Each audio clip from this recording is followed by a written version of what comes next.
Hello everyone and welcome back to Let's Play The Messenger. In the last part we went through the Glacial Peak, and now we're into the Tower of Time. This place is perilous. See these pink lasers?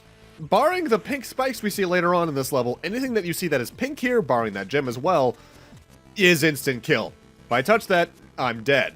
So, be very careful. The main gimmick with this place is these switches. Pink ones cause the lasers to go out until the lights reach their respective hole. Blue ones teleport you between them. That's about all. With that said, let's see what the Why, this is different. I'm sorry, what? Ah, yes, the big reveal. Indeed, my dear adventurer, you had been teleporting into this very room all along. So, where are we? In the Tower of Time. And where is that? Surely you mean when? To be honest, I don't really know. The tower is a device that travels through time. It manifests to test messengers who are deemed worthy in order to relocate them as needed. Where will it take me? When? It will take you to the time most in need of a messenger. That is, if the tower doesn't kill you, of course. Okay, harsh, but understandable. Got any stories to share? Of course, here's one for you. There once was a land filled with bogs. And these bogs, they were filled with evil monsters. Sleeping underwater during the day, they were kept at bay by the moon during nighttime. Well, when she was kind enough to be around. After all, the moon was free to travel through space and often felt like shining her light on other realms. One day, the moon got bored and decided to visit the bog land in human form. Wearing a cloak so that her light wouldn't shine through, she hoped to catch a glance at the evil monsters.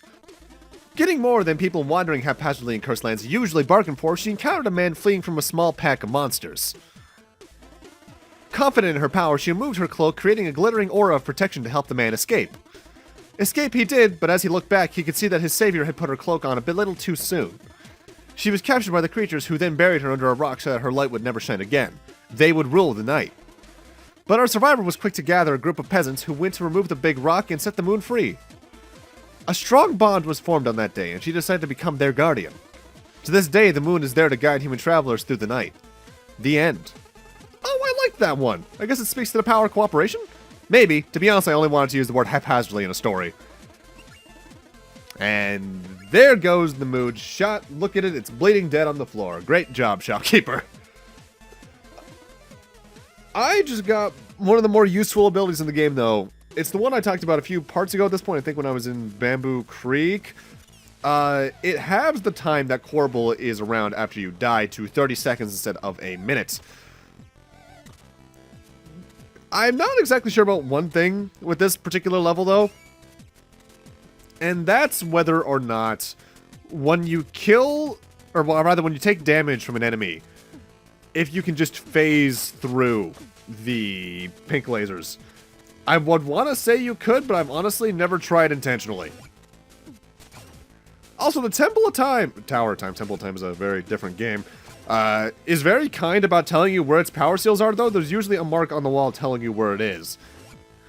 And this is also the only area in the game we can get every power seal in from the start. There are 3 in this area.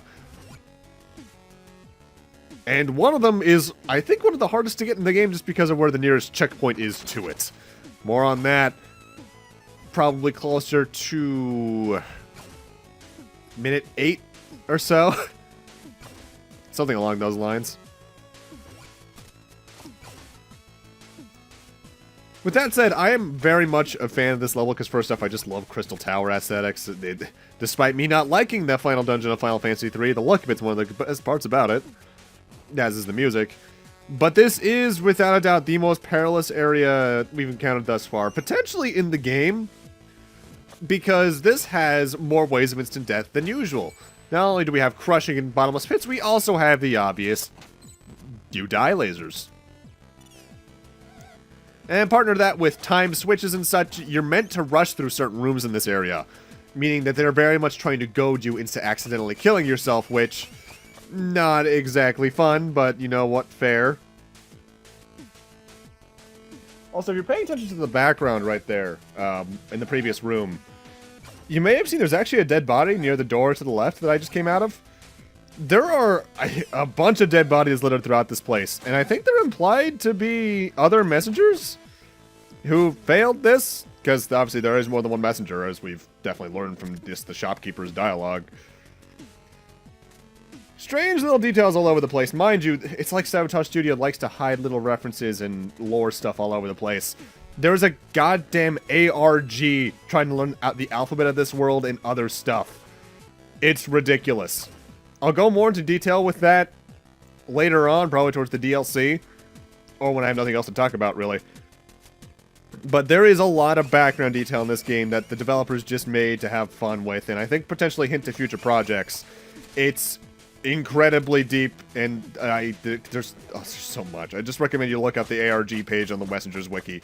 It's almost obscene, but in a good way.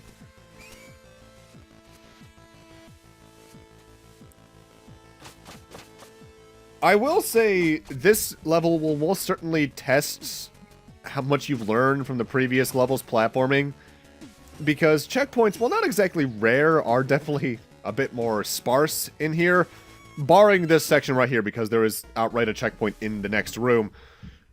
This is mostly here, I want to say, so you can more easily get to the next power seal. Or you can just mess up twice in a row like that. I want to say when I first played the game, when I got here, I was close to 30 or 40 deaths already. Getting here in 9 makes me feel better. I feel like I've learned. I don't know why I'm going backwards here.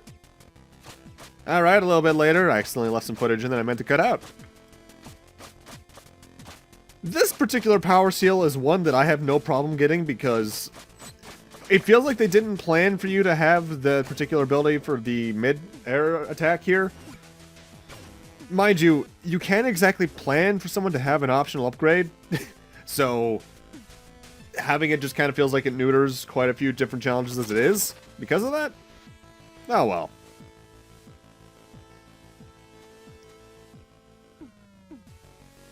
I do think there is one thing I don't like about the Tower of Time, though, and that's the music. It's a great atmospheric piece, but I feel like it plays too much up of the mystery instead of the threat element going on, which, mind you, could be the point. Oh, and hey, there's a statue of the Queen of Quills.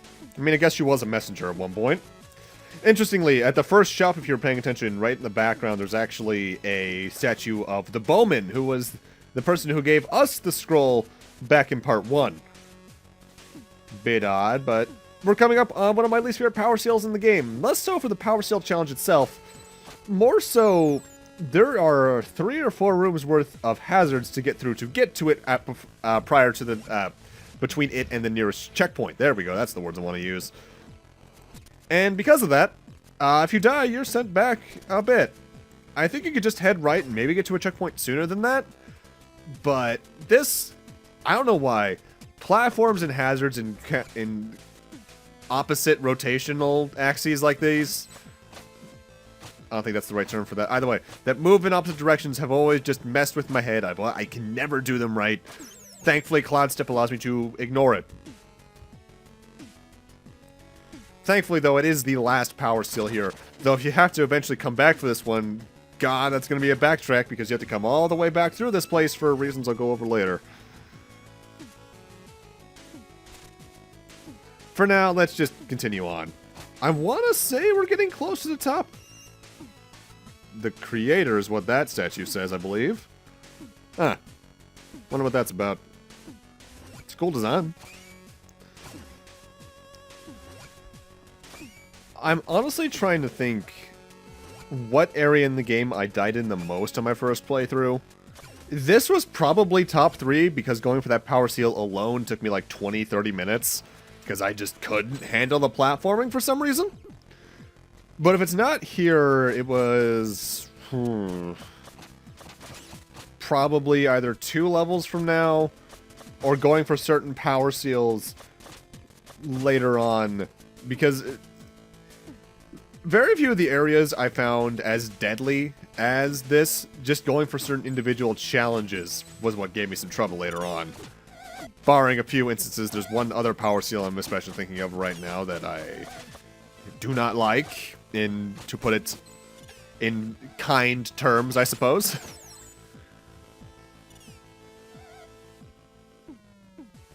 The Iron Hood, I believe, is what that statue is labeled as.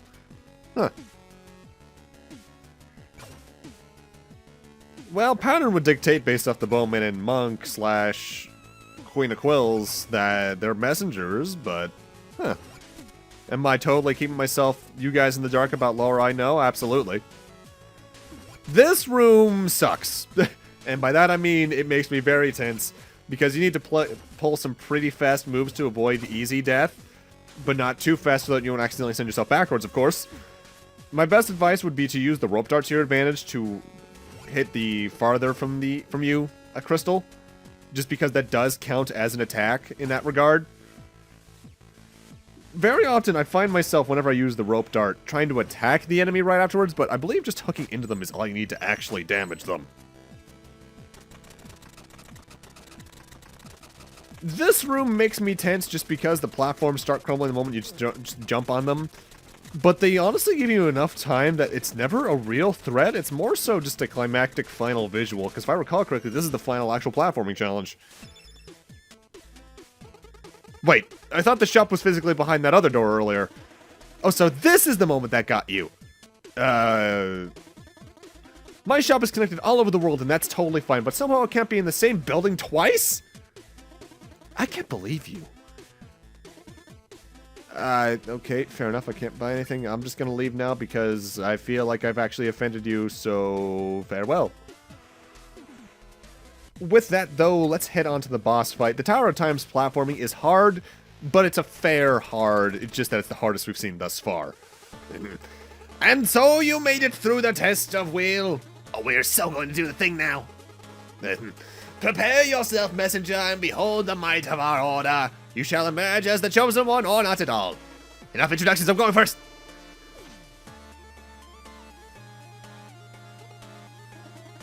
Well, someone's excited. I've been preparing this speech for decades, and he just... You'll get over it. Let's go.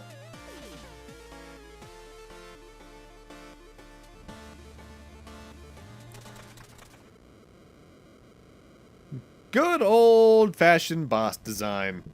Boss for the Tower of Time is the usual platformer hand and hit point Arcane Golem. This thing works a bit like Sigma from Mega Man X1 and some others, where to get up to the head to hit it, you need to get on top of the hands. It will generate a necklace to try and keep you away from it, but if you have the mid-air attack, you can just completely ignore it. The Arcane Golem will also clap its hands every now and then to generate a shockwave to try and knock you away from it, but depending on where it sends you, you can completely avoid it. Its main attacks are to swarm you into the hands into the bottomless pit, either hit you with lasers from the hands itself, which you can just jump from one to the other. This is probably its most dangerous attack in terms of the stress of it all, because you need to jump around these orbs back and forth between the lasers, and this is surprisingly nerve-wracking even when you know what's coming. I think there's a couple of other attacks, but honestly, I seldom give it a chance to do them.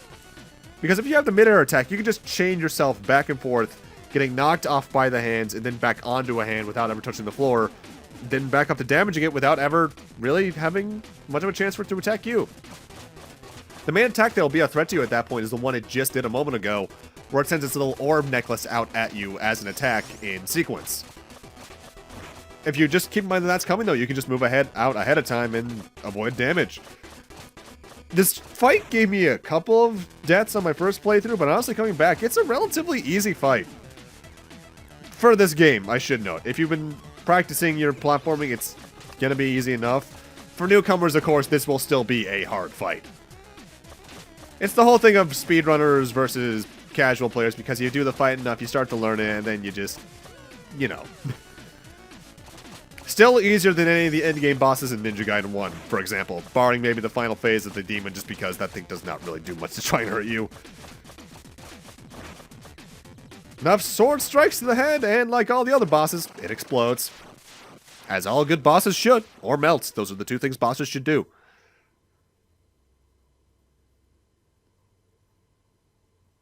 And one last switch.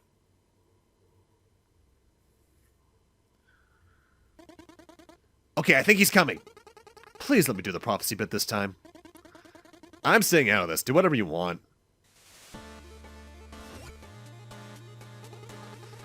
And so you made it through the test of might. Okay, what's next? To fulfill the prophecy, you must now pass the test of faith by taking the leap. The leap? The leap, yes! I don't get it. Well, test of faith. Leap. Faith, leap of faith. Makes sense, no? Oh, just jump already. Come on, I was trying to have an epic moment here. Now, hero, lend your courage to hope and your strength to purpose. Then dive into your destiny to emerge as the one true messenger. Alrighty. Sounds cool.